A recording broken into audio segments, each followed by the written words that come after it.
Today, we will be installing a pool cover on a pool that isn't quite complete yet.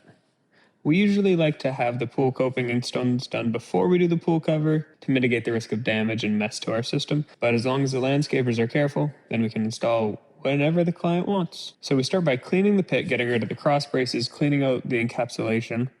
We then cut the encapsulation down to size. We like to leave 1 inch of encapsulation sticking into the pit. Then the rain comes. We set up a tent so we can keep our tools dry, but as you can imagine, everything else is waterproof. We can then measure for the track, which we leave 1 inch out of the encapsulation, and cut them down to size. Then we can start setting the height of the feet. To determine the height of the roll tube and the cage, we have a bit of a balancing act to play. We want the fabric to roll into the track smoothly and make sure the rope doesn't rub and abrade during its path of travel.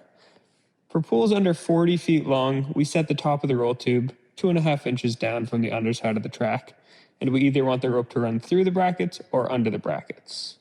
As for this, we're at the mercy of the pool builders and the thickness of the stones and the coping they use. We set the system roughly into place and then attach the roll tube. Now that the track is cut to size, we can install the ropes and install it all into the encapsulation. The track then gets locked in with a length of shim that runs under the entirety of the track, pushing it into the receiving notch of the track into the groove of the encapsulation, interlocking them together. With the track in place, we can use the ropes to determine how far right or left we should set the mechanism into the pit.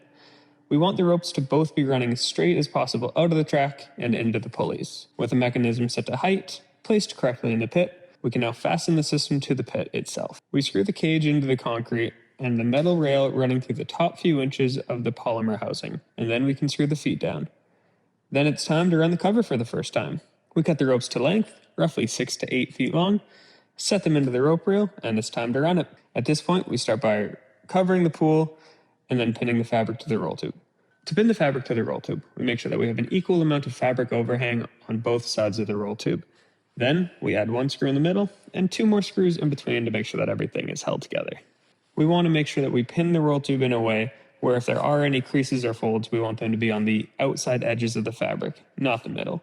As not only does a big crease down the middle of your fabric look bad, it can also cause issues in the future. We then run the cover back and forth to make sure that if there's any slack in the ropes that we get that out, and we make sure that the cover is running square in both directions.